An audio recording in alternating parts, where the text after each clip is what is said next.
दोस्तों कैट 2025 के रजिस्ट्रेशन 1 अगस्त से शुरू हो गए एंड 13 सितंबर लास्ट डेट है। तो जब भी आप कैट का फॉर्म भरना शुरू करोगे आपको काफ़ी सारे क्वेरीज आएंगे। जैसे अगर आपका नाम आधार कार्ड और मार्कशीट में अलग है तो आपको क्या नाम मेंशन करना चाहिए, या फिर अगर आपका 10th या 12th कोविड में हुआ था तो आपको और रिजल्ट्स नहीं मिले थे तो आपको रिजल्ट्स में क्या मेंशन करना चाहिए, अगर आपके रिजल्ट सीजीपीए में थे तो उसको परसेंटेज में कैसे कन्वर्ट करना चाहिए, आपके ग्रेजुएशन के एग्जाम के रिजल्ट्स अभी तक नहीं आए तो ग्रेजुएशन के परसेंटेज में क्या मेंशन करना चाहिए, या फिर अगर आपके पास में वर्क एक्सपीरियंस या कैटेगरी सर्टिफिकेट नहीं है तो आप क्या मेंशन करोगे। सिमिलरली कुछ क्वेरी ऐसे भी हो सकते हैं कि सर अगर नेक्स्ट ईयर मेरे एग्जाम्स या रिजल्ट्स डिले हो जाते तो क्या मेरा एडमिशन कैंसिल हो जाएगा। तो आपको आज के इस वीडियो में ये सारे क्वेरीज के जवाब मिलेंगे, क्योंकि हम स्टेप बाय स्टेप एक पर्टिकुलर स्टूडेंट का फॉर्म फिल करेंगे और फॉर्म फिल करते समय हर एक फील्ड के ऊपर डिस्कशन करेंगे। तो ये काफ़ी डिटेल वीडियो होगा जिससे आपको अपने फॉर्म फिलिंग में मदद मिलेगी और गलती की गुंजाइश बिल्कुल जीरो हो जाएगी। तो वीडियो अगर अच्छा लगे तो इसको आखिरी तक जरूर से देखना और इसको लाइक और शेयर करना मत भूलना। तो दोस्तों फॉर्म फिलिंग शुरू करें उससे पहले कुछ इंपॉर्टेंट पॉइंट यहां पे बता देता हूं कि आप जब रजिस्ट्रेशन शुरू करोगे तो आपको अपना आधार कार्ड, पान कार्ड, ये कोई डॉक्यूमेंट को अपलोड करने की जरूरत नहीं है। ना तो आपको अपना ग्रेजुएशन सर्टिफिकेट या उसकी मार्कशीट को अपलोड करना है। आपको सिर्फ और सिर्फ अपना सिग्नेचर का सॉफ्ट कॉपी अपलोड करना होगा। फोटो जो है आपका उसका पासपोर्ट साइज फोटो का एक सॉफ्ट कॉपी अपलोड करना है, और अगर आपका कैटेगरी है तो कैटेगरी सर्टिफिकेट अपलोड करना होगा। इसके अलावा आपको कोई डॉक्यूमेंट्स अपलोड करने की जरूरत नहीं है। दूसरा, अगर आप देखोगे तो ये फॉर्म को आपको एक टाइम पे बैठ के भरने की जरूरत नहीं है। आप 2-3 दिन में मल्टी सेटिंग करके भी इसको भर सकते हो। जितना डिटेल्स आपने भरा है उसको आप सेव करके रख सकते हो और नेक्स्ट डे बाकी का फॉर्म भर सकते हो।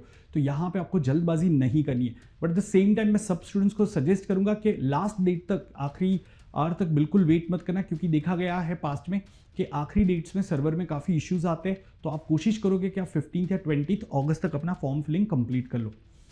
इसके अलावा इस वीडियो के अंदर मैंने कुछ 40 से 50 अलग अलग क्वेरीज को एड्रेस करने की कोशिश करी है। तो ये सारे क्वेरीज को हमने क्वेश्चन बना के डिस्क्रिप्शन में एज ए टाइम स्टैम्प रख दिया है। तो अगर आप कोई स्पेसिफिक क्वेरीज को ढूंढ रहे हो तो आप सीधा सीधा वो टाइम स्टैम्प पे क्लिक करके सीधा अपने सवाल का जवाब पा सकते हो। साथ में अगर आप कैट की फ्री प्रिपरेशन करना चाहते हो तो मैंने इस चैनल पे काफ़ी सारे फ्री वीडियोस कंडक्ट किए, मैराथन सेशंस कंडक्ट किए क्वांट एंड एलआर के। तो वो सारे के लिंक्स आपको डिस्क्रिप्शन में मिल जाएंगे, तो उसको ज़रूर से चेक करना। और अगर आप पूरा कैट 2025 या कैट 26 का जर्नी मेरे साथ तय करना चाहते हो, मतलब प्रिपरेशन मेरे गाइडेंस में करना चाहते हो, तो आप अनअकैडमी का प्लस या आइकनिक कोर्स ज्वाइन करके आप मेरे बैच को ज्वाइन कर सकते हो। आप मेरे वीडियोस वगैरह देख सकते हो। उसके लिए आपको क्या करना है, आपको अनअकैडमी का सब्सक्रिप्शन जब परचेस करते हो तब आपको कोड शाह10 यूज़ करना है। तो ये कोड अप्लाई करने पे आपको 60% फ्लैट डिस्काउंट मिल जाएगा एंड 14,999 में आपको पूरा कोर्स मिल जाएगा। तो ये काफ़ी अमेजिंग ऑफर है, उसको ज़रूर से चेक करना। वंस अगेन उसका लिंक भी आपको डिस्क्रिप्शन में मिल जाएगा। तो चलिए अब शुरू करते हैं फॉर्म फिलिंग प्रोसेस।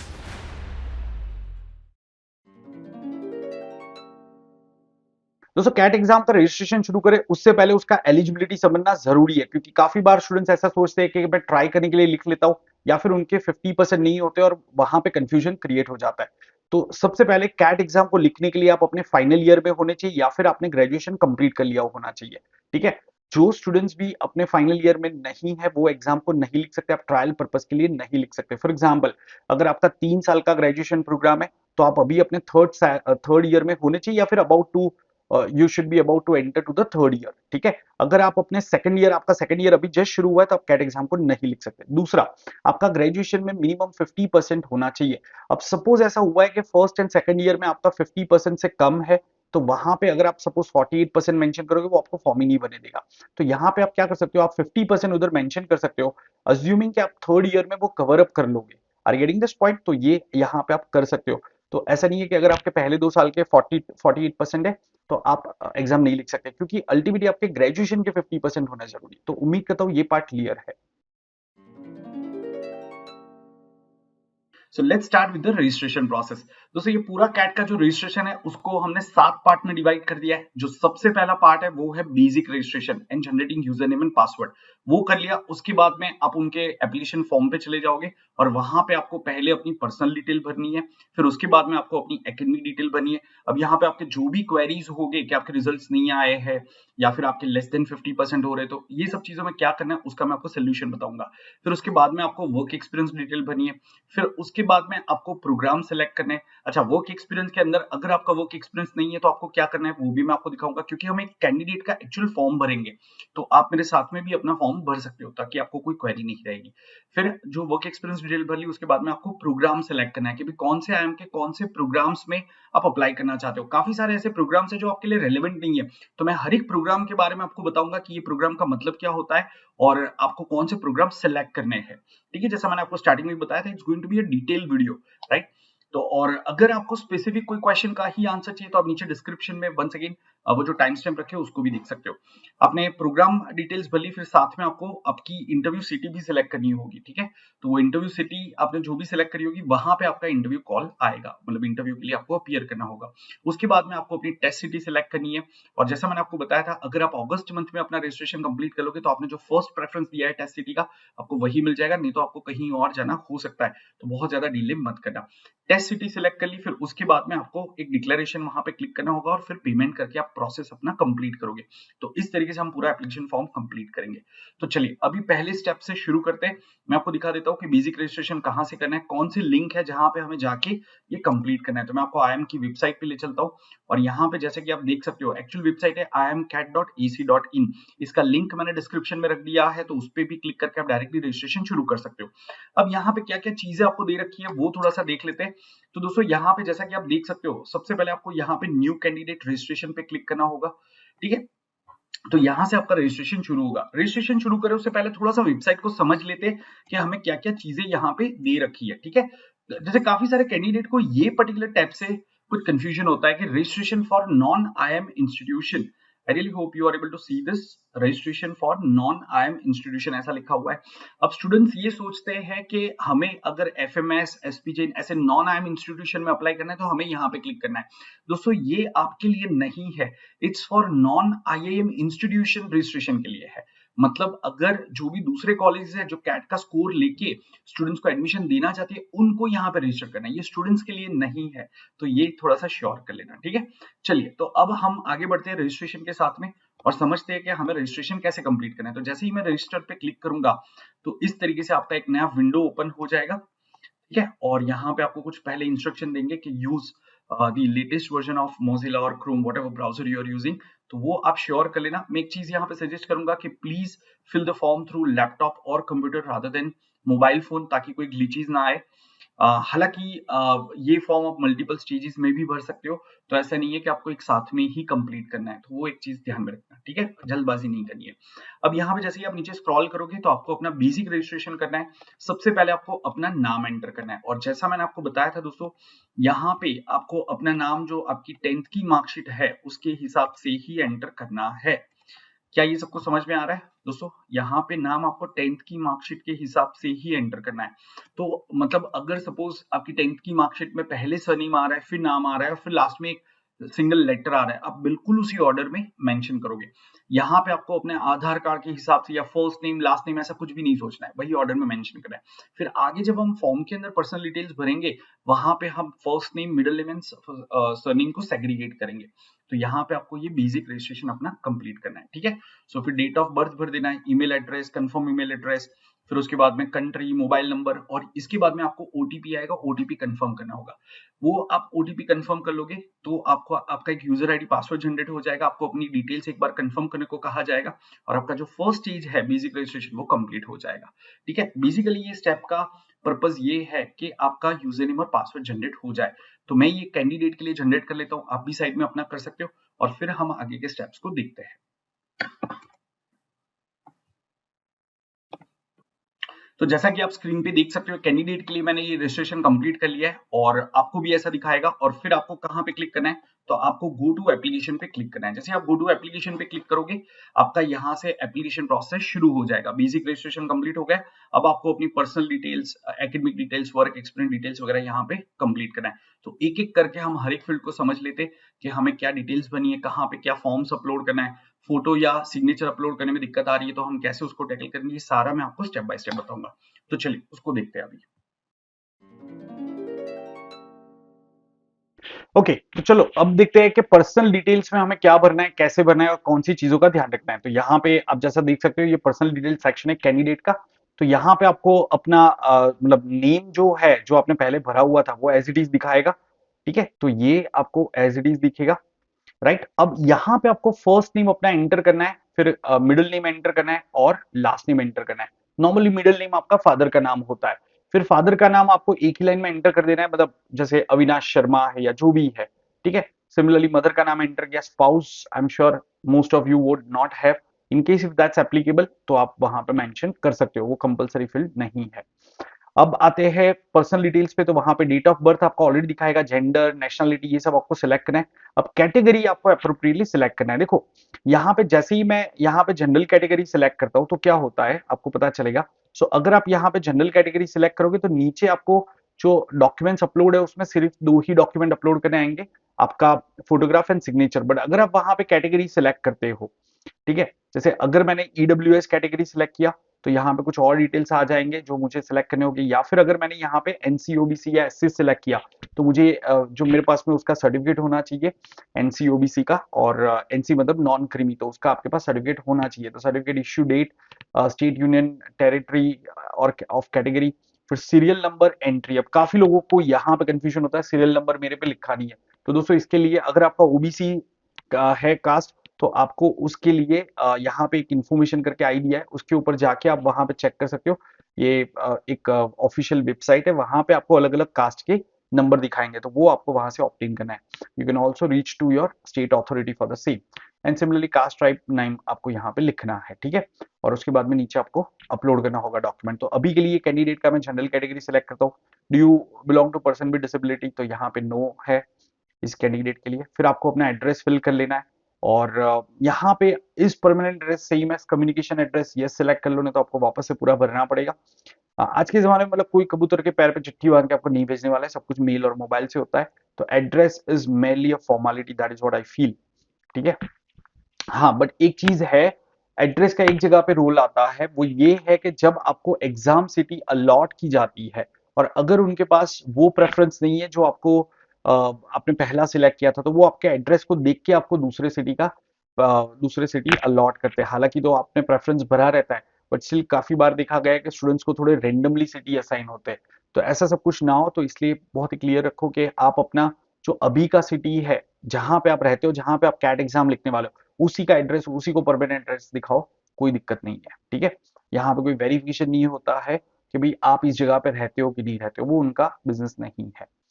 चलो ओके, अब यहाँ पे आ जाते हैं, तो आपको इमरजेंसी कॉन्टेक्ट डिटेल में आप अपने फादर, मदर या किसी रिलेटिव का नंबर मेंशन कर सकते हो। अब जो आता है वो है आपको अपने फोटोग्राफ्स और सिग्नेचर अपलोड करने हैं। अब यहाँ पे स्टूडेंट्स को काफी दिक्कत होती है, तो गाइज यहाँ पे कुछ चीजें बहुत ही क्लियर मेंशन करी है, प्लीज उसका ध्यान रखना।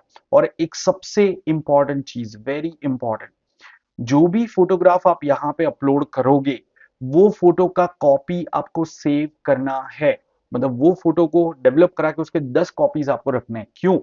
क्योंकि जब आप एग्जाम देने जाओगे तो एग्जाम जब आपका एडमिट कार्ड आएगा तो एडमिट कार्ड पे डाउनलोड करके आपको वहां पे 2 फोटोग्राफ पेस्ट करने होते हैं, और वो वही होने चाहिए जो आपका एक फोटोग्राफ पेस्ट करना होता है। एक बाय डिफॉल्ट आपका आएगा और उसके जैसा ही एक और फोटोग्राफ आपको पेस्ट करना होता है। तो आप ऐसा फोटोग्राफ नहीं रखोगे जिसमें आप पूरे चेंज हो गए हो। आपको आइडियली वही फोटोग्राफ रखना चाहिए जो यहाँ पे आपने अपलोड किया है।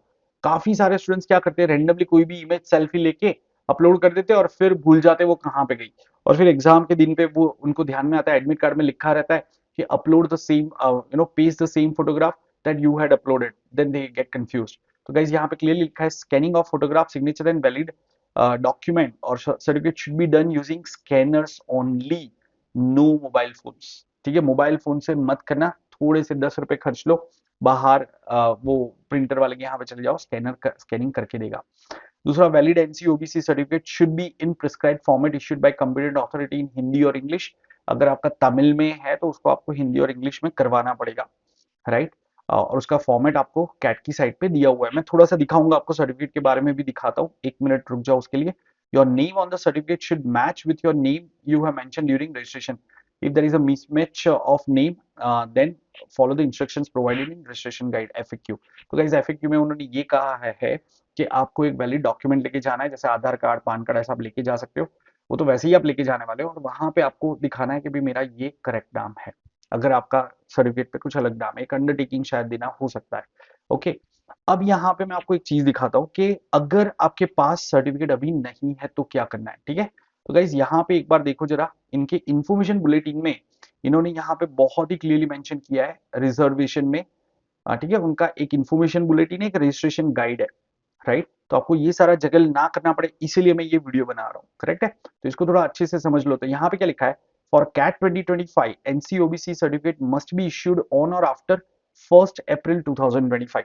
आपको पता है कि आपका जो ओबीसी सर्टिफिकेट है वो मतलब अदर बैकवर्ड कास्ट का सर्टिफिकेट तब तक वैलिड नहीं है जब तक आप ये दिखाओ कि आप non creamy layer income group में आते हो, ठीक है। मतलब आपकी इनकम कोई एक पर्टिकुलर जो लिमिट रखी है उससे ज्यादा नहीं होनी चाहिए। तो हर साल आपको अपना सर्टिफिकेट रिन्यू कराना होता है। जबकि एस सी एस टी एक मतलब वो अलग कैटेगरी है, ट्राइब है, तो उसके अंदर शायद ये रिक्वायरमेंट नहीं है कि भाई उनको कोई इनकम सर्टिफिकेट वगैरह प्रोड्यूस करना नहीं होता है।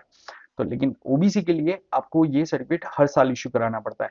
तो for EWS candidate the certificate must be valid for the year 2025-26। Similarly EWS का भी आपका इस साल के लिए वैलिड होना चाहिए। However candidate who have applied for valid NC OBC EWS certificate on और after 1 April but have not received by the time CAT 2025 registration, ठीक है, may still submit CAT application by uploading in a single PDF the following documents। दोस्तों अगर आपके पास में अपना एनसीओबीसी certificate या EWS certificate नहीं है या आपने, तो आप क्या करोगे, तो आप अप्लाई कर दोगे विद इन 15 डेज, आप अप्लाई कर दो, बहुत ज्यादा डिले मत करना। और जैसे ही अप्लाई कर दिया आपको एक रिसीट मिलता है, तो यहाँ पे आपको वो रिसीट को पीडीएफ में डाल के आपको यहाँ पे अपलोड करना है।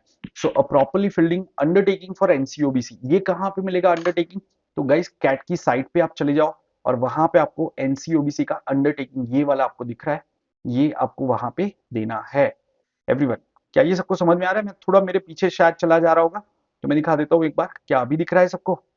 ये देखो मैं हाईलाइट कर रहा हूँ एनसीओबीसी अंडरटेकिंग, एवरीवन। तो ये आपको वो इसको डाउनलोड करना है, ये एक पीडीएफ है, इसको डाउनलोड करके भर के उनको देना है। क्लियर है? ओके। और उसके साथ में तो ये देना नहीं है, ये आपने भर दिया, फिर उसके साथ में तो older NC OBC certificate issued prior to April 1 वो आपको दिखाना होगा, and a copy of communication acknowledgement screenshot received from the issuing authority confirming submission of the application for a valid certificate. तो यहाँ पे आपने क्या किया पता है, अगर आपके पास में अपना अभी इस साल का ओबीसी सर्टिफिकेट या ईडब्ल्यूएस सर्टिफिकेट नहीं है, तो आपको ये फॉर्म भरना है जो मैंने आपको दिखाया, फिर उसके वो फॉर्म भर दिया, उसका एक आपका डॉक्यूमेंट बन गया। फिर दूसरा आपको क्या चाहिए, आपका ओल्ड सर्टिफिकेट चाहिए, उसका एक हार्ड कॉपी ले लो, दूसरा डॉक्यूमेंट आ गया। और तीसरा जो आपने अभी अप्लाई किया है उसका एक कॉपी ले लो। ये तीनों जो आपके पास चीजें आ गई, उसको आप स्कैनर वाले के पास जाओगे और उसको बोलोगे इसका एक पीडीएफ बना दो, एक सिंगल पीडीएफ बना दो, और वो पीडीएफ अपलोड कर देना है। क्या ये समझ में आ गया? ठीक है। बाय द वे, अगर कोई ऐसी चीज है जो यहाँ पे डिस्कस नहीं हुई है तो आप कमेंट्स में उसको डाल सकते हो, और कमेंट्स में हम एक डिस्कशन थ्रेड शुरू कर देंगे, ठीक है। चलो, सो उम्मीद करता हूँ ये पार्ट क्लियर हो गया है कि भाई हमें डॉक्यूमेंट्स कैसे अपलोड करने हैं। अच्छा, अगर आप फोटोग्राफ अपलोड करते हो, जैसे फोटोग्राफ की उन्होंने स्ट्रिप कुछ साइज वगैरह रखी है, ठीक है। यहाँ पे इन्होंने इसका डिस्क्रिप्शन दिया हुआ है, देखो कि फोटोग्राफ एंड सिग्नेचर कौन से साइज में होने चाहिए। सो अपलोड योर फोटोग्राफ और signature maximum 1 MB and JPG और पीएनजी फॉर्मेट ओनली, जेपीजी और जेपीजी फॉर्मेट्स ओनली। तो आप यहाँ पे जैसे ही click here to upload photograph करोगे दोस्तों, कुछ ऐसा आ जाएगा। और अगर सपोज आप फोटोग्राफ अपलोड करते हो, ठीक है, मैं यहाँ पे कुछ फोटोग्राफ आपको दिखा देता हूँ। सपोज मैंने यहाँ पे फोटोग्राफ अपलोड किया, सॉरी सिग्नेचर अपलोड किया सपोज, और ये कह रहा है human face is not present. अच्छा, ये मैंने सिग्नेचर किया तो कैसे आएगा? ओके, तो यहाँ पे फोटोग्राफ मैं कुछ ले लेता हूँ, यस, ओके। तो ये आपने अपलोड किया और ये कहता है कि नहीं, दिस इज नॉट वैलिड, इसका साइज ज्यादा है, कम है। तो गाइस ऑनलाइन काफी सारे टूल है, गूगल पे लिखो फोटोग्राफ रिसाइज या फोटोग्राफ इमेज कॉम्प्रेसर। अगर आपका सपोज बहुत बड़ा साइज है तो आपको कॉम्प्रेस करना होगा, अगर कम क्वालिटी तो आपको एनहांस करना होगा। तो गूगल पे आपको टूल्स मिल जाएंगे, फ्री टूल्स होते हैं, 1 रुपया खर्चने की जरूरत नहीं है। तो उससे आप ये चीज कंप्लीट कर सकते हो। सो उम्मीद करता हूँ आपको अपनी पर्सनल डिटेल के बारे में, कैटेगरी सर्टिफिकेट और फोटोग्राफ सिग्नेचर अपलोड करने के बारे में सारी चीजें क्लियर है। तो ये आपने कर लिया, यहाँ पे क्लोज कर दो। और जैसे ही यहाँ पे आप सेव एंड नेक्स्ट करोगे तो preview photograph before submit, yes कर दिया, ठीक है। तो वो कह रहे कि फोटोग्राफ आप प्रीव्यू कर दो, एक बार व्यू कर लिया, यहाँ से भी इसको व्यू कर लिया, ठीक है, फिर सेव एंड नेक्स्ट कर लेंगे। डेटा सेव सक्सेसफुली, ओके कर दिया। अब यहाँ पे आ जाएगा आपका ये academic detail. So now we are moving to second section, ठीक है। पर्सनल डिटेल में वंस अगेन मैं बता रहा हूँ, कोई भी क्वेरी है या फिर आगे एकेडमिक डिटेल्स या कोई भी सेक्शन में कोई भी क्वेरी है जो इस वीडियो में अनएड्रेस रह गई है तो कमेंट्स में डाल देना, उसका हम एक अलग डिस्कशन थ्रेड शुरू कर देंगे। ठीक है, चलिए तो अब एकेडमिक डिटेल से शुरू करते हैं। तो चलिए अब देखते हैं कि हमें एकेडमिक डिटेल्स कैसे भरनी है, और इस सेक्शन में तो स्टूडेंट्स को काफी कंफ्यूजन हो सकता है क्योंकि थोड़ा सा इस तरीके से डिजाइन किया गया है। जैसे आपको पहले कहते हैं कि आपका ग्रेजुएशन का स्ट्रीम बताओ, आपका ग्रेजुएशन का डिग्री बताओ, और फिर कहते हैं उसका डिसिप्लिन बताओ। ठीक है, तो ये इसमें से कुछ चीजों का कोई ज्यादा मतलब नहीं निकलता है, तो हमें इसको थोड़ा समझना होगा कि कैसे इसका भरे, साथ में मार्क्स और परसेंटेज कैसे कैलकुलेट करें, वो सारी चीजों को अच्छे से समझना है। तो यहाँ पे सबसे पहले आपको अपनी 10th की डिटेल भर देनी है, जो बेसिक डिटेल्स है आपका कि 10th इक्विवेलेंट बोर्ड नेम आपको सेलेक्ट करना है। ज्यादातर बोर्ड्स अवेलेबल होगा, अगर फॉर एनी रीजन अगर आपका बोर्ड उधर नहीं दिखा रहा है तो अदर सेलेक्ट कर सकते हो।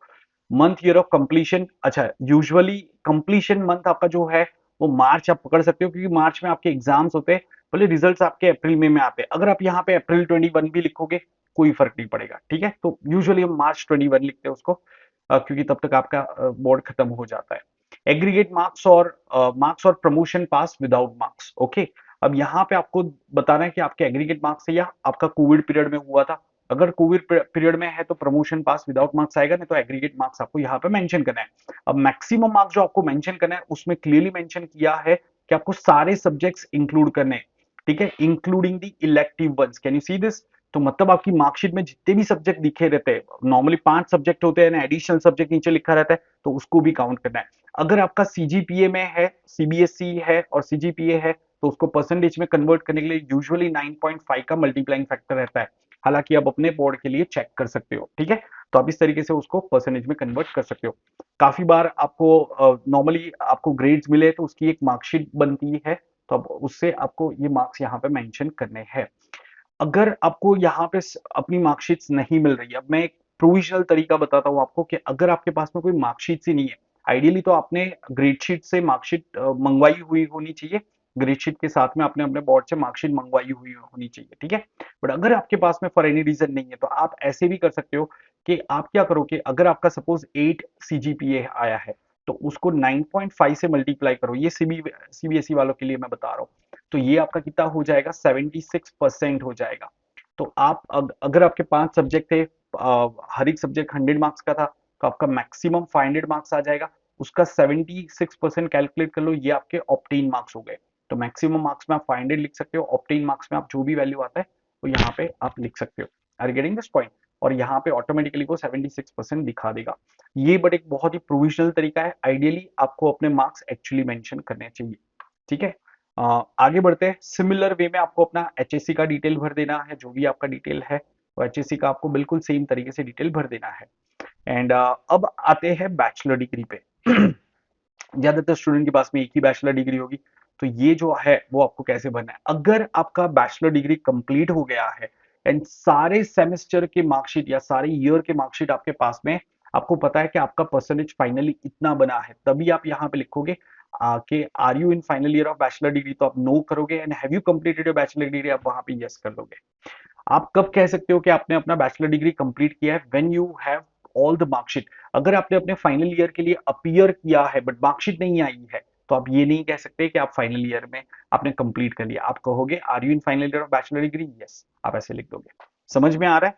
ओके, फिर टोटल ड्यूरेशन आपको मेंशन करना है, करंट सेमेस्टर जो भी है वो मेंशन करना है। जैसे अगर आपके 4 सेमेस्टर कंप्लीट हो गए and fifth one is about to start, suppose delay हो गया, सितंबर से शुरू होगा, बट आप अभी मेंशन करोगे कि I am in fifth semester.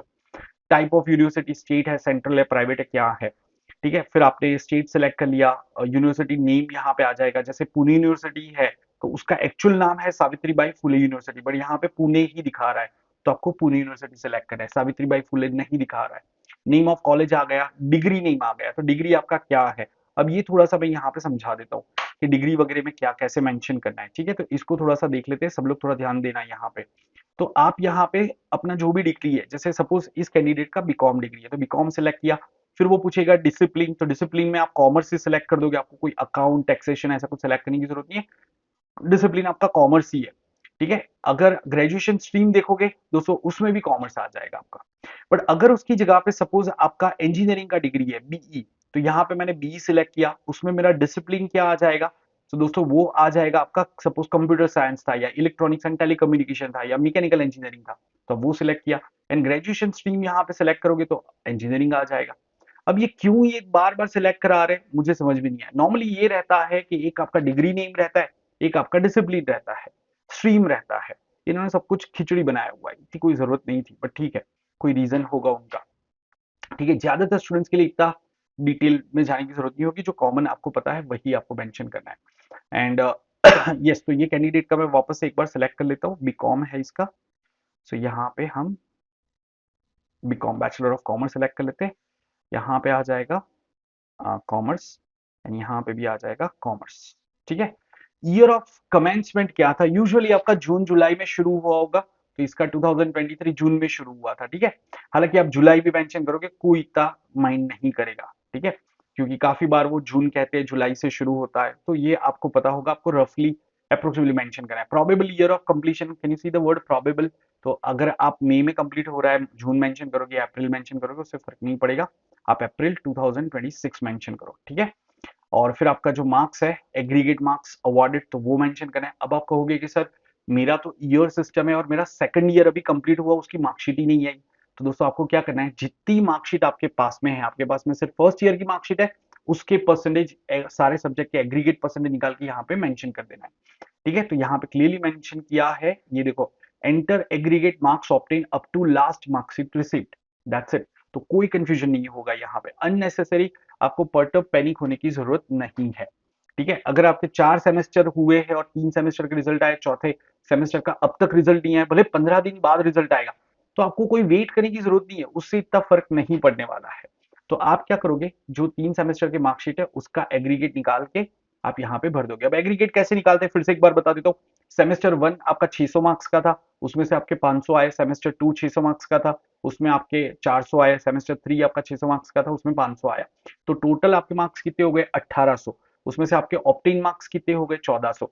तो 1400 डिवाइड बाई 1800 इंटू 100 कर दो, ये आपके एग्रीगेट परसेंटेज हो गए। 2 डेसिमल तक वो परसेंटेज मेंशन करना होगा, कि जैसे यहाँ पे अगर सपोज मेरा परसेंटेज बन रहा है 68.54, तो मैं यहाँ पे ऐसे मेंशन कर दूंगा।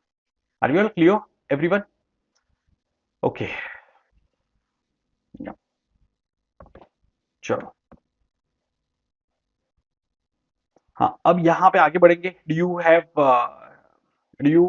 हैव और are you undergoing dual 5 year integrated program? No. ये किसके लिए होता है, जिन्होंने वो आईपीएम या ऐसा कुछ कर रहे हैं। ठीक है, तो उनके लिए हो गया।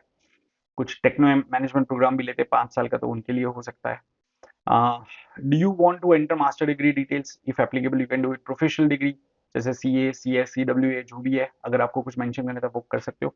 अगर एप्लीकेबल नहीं है तो यहाँ पे आप क्लिक करोगे सेव एंड नेक्स्ट। जैसे ही आपने सेव एंड नेक्स्ट किया, ये आइडियली आपका सेव हो जाएगा।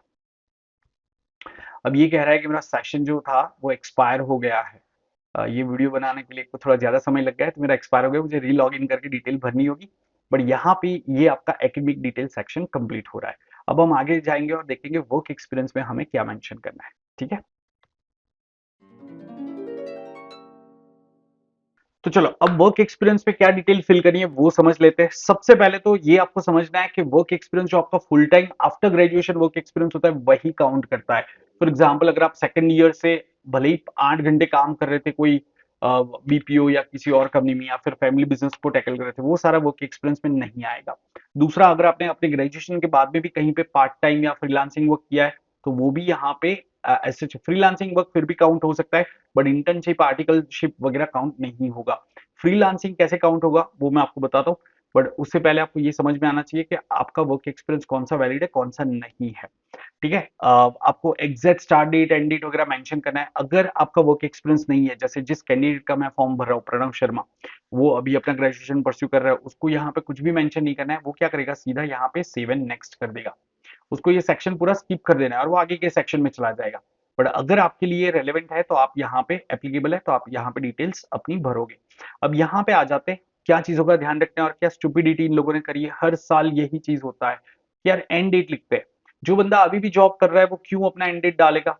तो यहाँ पे एक ऑप्शन होना चाहिए था कि I am still currently working with this company, but नहीं, इनको एंड डेट लिखवाना ही है। तो गाइस यहाँ पे आपको नेम ऑफ द ऑर्गेनाइजेशन डालना है, डेजिग्नेशन डालना है, स्टार्ट डेट और एंड डेट। अब एंड डेट आप कौन सा डालोगे? एनी डेट आफ्टर 31 जुलाई का आप डाल दो, क्योंकि अल्टीमेटली वो लोग 31 जुलाई तक का ही एक्सपीरियंस इसमें काउंट करने वाले हैं। तो आप अभी अगर सपोज 2 अगस्त है तो आप 2 अगस्त का डेट डाल दो। अगर 10 अगस्त है तो 10 अगस्त को आप भर रहे हो तो 10 अगस्त का डेट या 9 अगस्त का डेट डाल दो। करंट डेट नहीं डालने देगा, उससे कम से कम एक दिन पहले डालना पड़ेगा आपको। करेक्ट है, तो वो डाल दो। और वो लोग अल्टीमेटली एक्सपीरियंस कौन सा काउंट करेंगे? जो आपका 31 जुलाई तक का है वही काउंट करेंगे, ठीक है। So total work experience in days ये आपको यहाँ पे भरना है, राइट। आई थिंक ये कैलकुलेट करके आ जाएगा शायद। अच्छा, अगर जैसे देखो इसके केस पे अगर मैं यहाँ पे सिलेक्ट करूंगा स्टार्ट डेट 3 जून, तो वो मुझे क्या कहेगा? यहाँ पे अलाउ ही नहीं करेगा। एक सेकेंड ना, जस्ट अ सेकेंड। हाँ, अगर भी यहाँ पे सपोज 4, ठीक है, मैं 5 जून सेलेक्ट करता हूँ, वो मुझे कहेगा selected date should not be less than the year of completion of bachelor degree. क्योंकि इसका बैचलर डिग्री कंप्लीशन डेट मैंने बताया 26 मार्च का, तो उससे पहले वर्क एक्सपीरियंस हो ही नहीं सकता, तो ये मुझे अलाउ ही नहीं करेगा। Are you getting this point? बाकी आपको यहाँ पे डेज जो है वो भी एंटर करने हैं। प्लीज अंडरस्टैंड ये चीज। Please mention the number of days you temporarily exited particular industry in the experience letter. ठीक है, तो ये भी आपको मेंशन करना है। आई थिंक ये फील्ड जो है ना, ये ऑटोमेटिक कैलकुलेट कर लेगा एक्सपीरियंस इन डेज, और ये जो जीरो जहां पे आ रहा है टोटल वर्क एक्सपीरियंस, वो ऑटोमेटिक कैलकुलेट कर लेगा। ठीक है, तो आपने ये कर लिया, फिर आप सेव एंड नेक्स्ट करके आगे बढ़ जाओगे, और फिर आपका आएगा प्रोग्राम सिलेक्शन। अब ये एक काफी इंपॉर्टेंट सेक्शन है, क्योंकि काफी स्टूडेंट्स आंख बंद करके कैट की प्रिपरेशन तो शुरू कर देते हैं, उनको पता भी नहीं है कौन से प्रोग्राम चल रहे हैं और हमारे लिए कौन से प्रोग्राम रेलेवेंट है। तो इस सेक्शन को हम थोड़ा सा ध्यान से देखेंगे और सारे प्रोग्राम्स को एक एक करके समझेंगे कि आपको कौन से प्रोग्राम में अप्लाई करना चाहिए, कौन से में नहीं करना चाहिए। तो इसको थोड़ा ध्यान से देख लेना। तो दोस्तों अब बात करते हैं कि आईएम्स में किस टाइप के अलग अलग प्रोग्राम्स है और उसमें से आपको कौन से प्रोग्राम में अप्लाई करना है, क्योंकि आंख बंद करके प्रोग्राम में अप्लाई करना मेरे हिसाब से ठीक नहीं है। हालांकि यहाँ पे कोई भी मेरे पास ऐसा प्रूफ नहीं है जिससे मैं ये कह सकूं कि अगर आप एक आईएम में बहुत सारे प्रोग्राम में अप्लाई करते हो तो आपके सिलेक्शन के चांस कम हो जाते हैं या नहीं। क्या वो लोग ये देखते हैं कि कैंडिडेट ने कितने प्रोग्राम में अप्लाई किया है? इसका कॉन्क्रीट डेटा मेरे पास नहीं है। बट मैं हमेशा ये सजेस्ट करूंगा कि यार जिस जगह हमें जाना ही नहीं है तो उस रास्ते की तरफ हम क्यों आगे बढ़े। ठीक है, जैसे मुझे अगर हेल्थ केयर में इंटरेस्ट ही नहीं है, जस्ट बिकॉज आई एम एक पर्टिकुलर आई एम में हेल्थ केयर प्रोग्राम चल रहा है, मैं उसको टिक नहीं कर दूंगा।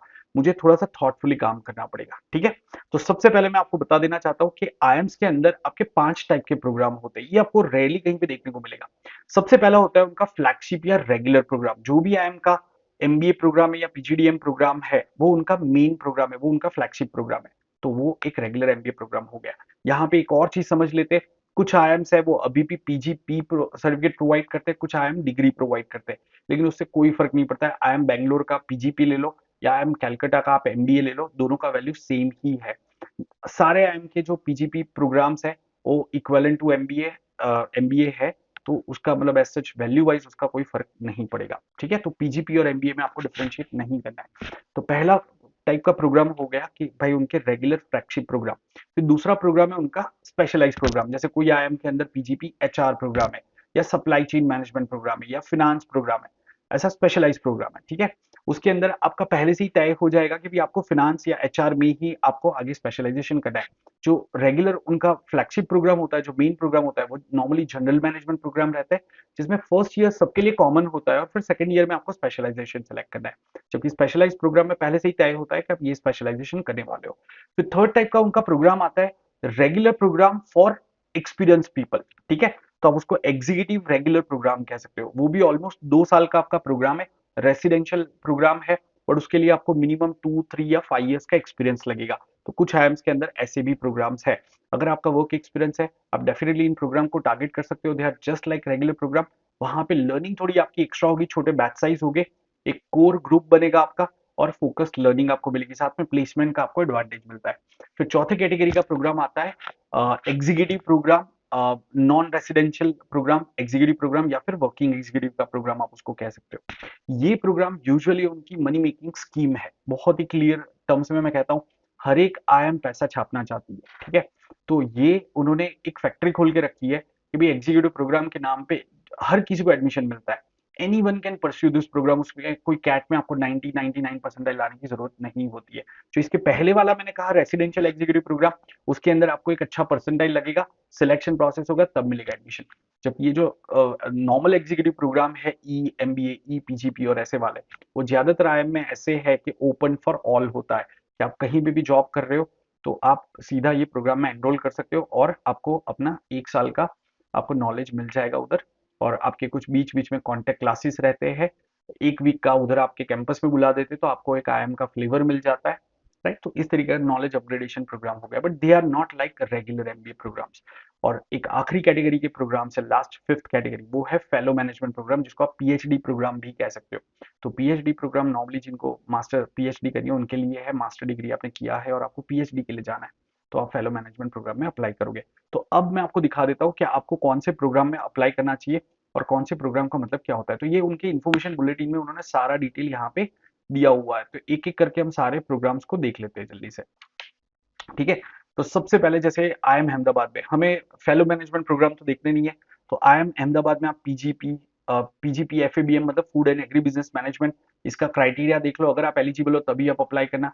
फिर एबीए करके ई पीजीडी एबीए प्रोग्राम है, मतलब E stands for executive program, तो ये एक एग्जीक्यूटिव प्रोग्राम होगा इन एडवांस बिजनेस एनालिटिक्स। तो ये एग्जीक्यूटिव प्रोग्राम में आप क्राइटेरिया चेक कर लो क्या वो रेसिडेंशियल प्रोग्राम है, और जो मैंने आपको बताया जिसमें प्लेसमेंट वगैरह आपको मिलता है। तो फिर अगर आपको वो specialize, it's a specialize program, ठीक है, स्पेशलाइज्ड एग्जीक्यूटिव प्रोग्राम, तो अगर आपको उसमें इंटरेस्ट है तो आप उसके लिए अप्लाई कर सकते हो। फिर नेक्स्ट देखते हैं आईएम अमृतसर, तो उसमें एमबीए है, एमबीए बिजनेस एनालिटिक्स है, ये स्पेशलाइज प्रोग्राम हो गया, ये कोर प्रोग्राम हो गया। जैसे ये कोर प्रोग्राम है, ये स्पेशलाइज प्रोग्राम है। फिर एमबीए एचआरएम है, ई एमबीए मतलब एग्जीक्यूटिव एमबीए, ठीक है। एमएससी इन डेटा साइंस, तो जॉइंटली विद आईआईटी रोपर। अब ये जो है ये नॉर्मल रेगुलर प्रोग्राम है, एमएससी प्रोग्राम है, ठीक है।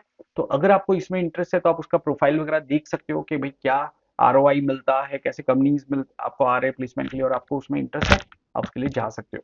जैसे आईएम कैलकाटा ने भी ऐसा एक प्रोग्राम शुरू किया हुआ है, correct, PGDCA DBA. IIM Bangalore का ये फ्लैगशिप प्रोग्राम है, एक बार क्लियर कर लेते हैं, ये फ्लैगशिप प्रोग्राम है और ये एग्जीक्यूटिव प्रोग्राम है। पीजीपी बिजनेस एनालिटिक्स प्रोग्राम भी है उनका, शायद उसके अंदर वर्क एक्सपीरियंस लगता है, आप प्लीज उसका उनकी वेबसाइट पे क्राइटेरिया चेक कर लेना। गाइस आइडियली ये फॉर्म फिलिंग जो है और ये प्रोग्राम सेलेक्ट करना, it should not be just mayor formality for you, it should be like a one day activity. One day नहीं तो हाफ डे आप इसमें स्पेंड करो, एक साथ में नहीं करना है, थोड़ा थोड़ा करके स्पेंड करो, हर एक प्रोग्राम को चेक करो, ठीक है। मतलब by end of filling this form, ठीक है, आपको सारे प्रोग्राम के बारे में एक आइडिया होना चाहिए कि भाई क्या क्या प्रोग्राम है, आपके इंटरेस्ट किसमें है, आपने क्या प्रोग्राम सेलेक्ट किए हैं, और उसके बारे में आप थोड़ा और सर्च करोगे। बाद में एक दिन में तो सारा नहीं होगा, लेकिन बाद में आप थोड़ा और सर्च करोगे। तो मेरे हिसाब से आपको, अगर आप एक सिंसियर सीरियस कैंडिडेट हो, अपने करियर को बनाना चाहते हो, आप आंख बंद करके टिक नहीं करोगे, ये मेरा सजेशन रहेगा आपको, ठीक है। जैसे यहाँ पे अगर आप देखोगे, so guys let me take you forward. Yes, look at I am Cozy Code. I am Cozy Code में एक प्रोग्राम है PGP BL, business leadership program. अब ये 1 ईयर का प्रोग्राम है, एग्जीक्यूटिव के लिए है, मतलब उसके लिए आपका वर्क एक्सपीरियंस होना चाहिए, 1 ईयर का प्रोग्राम है। उसकी फीस 22,50,000 है। तो आपको सोच समझ के यहाँ पे अप्लाई करना है कि आपको वो प्रोग्राम के लिए जाना है, are you eligible for that program, तो ये सब देख के आपको अप्लाई करना चाहिए, ठीक है ना। तो जो भी प्रोग्राम्स आपने यहाँ पे देखे, आइडियली आपको इसके लिए थोड़ा टाइम स्पेंड करना पड़ेगा। अगर पॉसिबल हुआ तो मैं इसके लिए एक सेपरेट वीडियो बना दूंगा जस्ट ऑन प्रोग्राम्स, कि कौन से प्रोग्राम का क्या मतलब होता है, ठीक है। और फिर हम यहाँ पे मतलब वो आपने समझ लिया, फिर आप यहाँ पे सिलेक्ट कर सकते हो। तो जो भी प्रोग्राम आप सिलेक्ट करते हो दोस्तों यहाँ पे, तो उसके रिलेटेड उसके लिए आपको उसका इंटरव्यू प्रेफरेंस सिटी भी सिलेक्ट करना है। तो this is going to be a long activity. तो आप ऐसे भी कर सकते हो कि एक एक करके प्रोग्राम के बारे में थोड़ा गूगल कर लिया, या फिर अगर मैं वीडियो रिलीज करता हूँ उसको भी थोड़ा देख लिया, और फिर आप यहाँ पे सिलेक्ट करो। जैसे यहाँ पे मैंने सेलेक्ट किया, पहला सिटी यहाँ पे मुंबई ले लेता हूँ, और दूसरा सिटी हैदराबाद ले लेता हूँ, ठीक है। तो ऐसे आप अपने हिसाब से सिलेक्ट कर सकते हो। फिर जैसे मैंने आईएम अहमदाबाद पीजीपी एफएबीएम, ये मुझे एप्लीकेबल नहीं है तो मैं नहीं सिलेक्ट करूंगा। ईपीडीएम मुझे इंटरेस्ट नहीं है, डॉक्टरल प्रोग्राम मुझे नहीं चाहिए। फिर अमृतसर एमबीए मैंने सेलेक्ट किया, तो उसका मैंने सिटी प्रेफरेंस सेलेक्ट कर लिया मुंबई, एंड दूसरा मुझे यहाँ पे बेंगलुरु मिल रहा है, चलो ठीक है वो ले लेते हैं। फिर पीएचडी प्रोग्राम मेरे नहीं काम का है, अमृतसर एग्जीक्यूटिव एमबीए मुझे नहीं चाहिए। बिजनेस एनालिटिक्स यस मुझे इंटरेस्ट है उसमें, तो मैं उसको सिलेक्ट कर लूंगा, ठीक है। और दोनों आपको इंटरव्यू सिटी कंपलसरी सिलेक्ट करना ही है। Human resource, I am partly interested, ठीक है, कि चलो यार एक बार देख लेते हैं, but not so sure about that. ठीक है, तो अगर मुझे इंटरेस्ट है तो मैं सेलेक्ट कर सकता हूँ। वैसे बिजनेस एनालिटिक्स और ह्यूमन रिसोर्स दोनों में इंटरेस्ट है, मतलब कहीं ना कहीं आप एक आईएम में घुसना चाहते हो, है ना। ये भी ये इंडिकेट करता है यार, बी वेरी क्लियर। अगर बिजनेस एनालिटिक्स करना है तो या तो आप जनरल मैनेजमेंट प्रोग्राम के लिए जाओगे, जो फ्लैगशिप प्रोग्राम है उसमें जाओगे, या फिर बिजनेस एनालिटिक्स, डेटा साइंस, ऐसे जो प्रोग्राम है उसमें अप्लाई करोगे। आप एचआर में क्यों करोगे, है ना। तो ये लेकिन इस कैंडिडेट का है, तो उसका मैंने सेलेक्ट कर लिया है। ओके, चलो। Uh, I am Amritsar MSc Data Science jointly offered with Roorkee. Yes, I am interested in that. ठीक है, सो यहाँ पे मैंने उसका सिटी सेलेक्ट कर लिया। तो ऐसे करते करते आपको सारे इंटरव्यू सिटीज और सारे प्रोग्राम के लिए सिटीज वगैरह आपको सेलेक्ट कर लेना है। पीएचडी प्रोग्राम, एग्जीक्यूटिव प्रोग्राम वगैरह थोड़ा देख के सिलेक्ट करना। पीएचडी तो आपको सिलेक्ट ही नहीं करना है। एग्जीक्यूटिव प्रोग्राम में भी अगर आपका वर्क एक्सपीरियंस है और वो रेसिडेंशियल है, तभी आप सिलेक्ट करोगे। आंख बंद करके प्रोग्राम को सिलेक्ट मत करना, ठीक है। ओके, अच्छा, कौन से प्रोग्राम एग्जीक्यूटिव होते हैं जिसमें आगे ई आता है या एक्स आएगा, ठीक है। E X stands for executive, E stands for E, मतलब एग्जीक्यूटिव। तो ये वाले प्रोग्राम आपके जो है वो एग्जीक्यूटिव प्रोग्राम हो गए। तो जहां पे भी ई एक्स आ रहा है, ई आ रहा है, तो वो आप स्किप कर सकते हो if you are a fresher, you are not looking for executive program. तो ये आपने कर लिया, फिर आप सेव एंड नेक्स्ट कर दोगे। ये कैंडिडेट का बाकी का डिटेल वो बाद में अपडेट होगा, लेकिन यहाँ पे मैंने आपको एक चीज बता दी। अब हमारा लास्ट पार्ट आ जाएगा, वो है validation and then payment part, ठीक है। तो हमारा फॉर्म कंप्लीट हो जाएगा, तो जल्दी से हम उस पर चले जाते हैं। यस, तो अभी हमें interview sorry test city select करनी है कि एग्जाम सिटी हमारी कौन सी होगी, और उसके बाद में वैलिडेशन एंड पेमेंट आएगा। तो दोस्तों ये कैंडिडेट के लिए फर्स्ट सिटी इसकी पुणे आ जाएगी, ही इज फ्रॉम पुणे। फिर सेकंड सिटी उसके लिए मुंबई आ जाएगी, मुंबई, ठीक है। Navi Mumbai in fact it's closer for him. फिर मुंबई सेलेक्ट करेंगे, मुंबई क्योंकि बड़ा सिटी है, दो उन्होंने चॉइसेस दिए यहाँ पे। फिर उसके लिए नासिक आ जाएगा, because that is also closer. And फिर उसके लिए आखिरी में आ जाएगा, दूसरा एक सिटी ले लेते, से Surat. Okay, there could have been, आपको फिफ्थ सिटी की जरूरत ही नहीं पड़ेगी वैसे। First and second city are very important, ठीक है। तो ये आपने सेलेक्ट कर लिया, डेटा सेव सक्सेसफुली कर लिया। अब यहाँ पे आपको पेमेंट करना है, तो आपको ये 2600 का पेमेंट करना है, और आपका यहाँ पे एप्लीकेशन फॉर्म कंप्लीट हो जाएगा। तो जैसा मैंने आपको बताया था कि यार ये कॉम्प्रिहेंसिव वीडियो मैंने आप लोगों के लिए रखा है। उम्मीद करता हूँ आपको सारी इन्फॉर्मेशन मिल गई होगी। अगर वीडियो अच्छा लगा हो तो एक हार्ट कमेंट्स में रख देना, मेरे लिए काफी मैटर करेगा। और साथ में जैसा मैंने आपको आगे भी बताया था कि आप अनअकैडमी के प्लस या आइकनिक कोर्सेज के साथ में मेरे गाइडेंस में प्रिपरेशन कर सकते हो। तो जब भी आप अनअकैडमी का कोर्स ज्वाइन करते हो तो आपको एक कोड यूज करना है, वो है शाह10। तो ये कोड यूज करके आप पूरा उस पर मैक्सिमम डिस्काउंट, आपको 60% का डिस्काउंट मिल जाएगा। और अभी मैंने आपको स्क्रीन पे दिखा दिया है कि कौन से नए बैचेज आ रहे हैं और क्या ऑफर चल रहे हैं, तो वो प्राइस में आपको मिल सकता है। अगर आप कैट 26 टारगेट कर रहे हो तो 26 का भी बैच अभी शुरू हुआ है रिसेंटली। एंड अगर आप सिर्फ स्नैप एंड मैट टारगेट कर रहे हो, snap and mat see mat, तो उसका भी मेरा एक नया बैच आ रहा है अराउंड 20 अगस्त के आसपास से। तो आप ओमेट्स को टारगेट कर रहे हो तो ओमेट्स का भी आप मेरे साथ प्रिपरेशन कर सकते हो। तो देखो, प्रिपरेशन तो सब लोग करवाते हैं, लेकिन एक सही गाइडेंस के अंदर करना जरूरी है, और यही मैं अपने स्टूडेंट्स के लिए श्योर करता हूँ।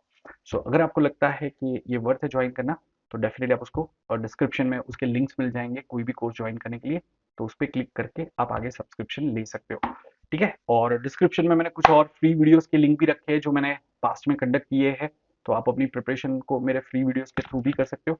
बाकी अगर आपके कोई भी क्वेरीज अनएड्रेस रह गए तो उसको कमेंट्स में जरूर से रख देना, उसको मैं एड्रेस कर दूंगा। मिलते हैं अगले वीडियो में दोस्तों, till then bye bye and take care.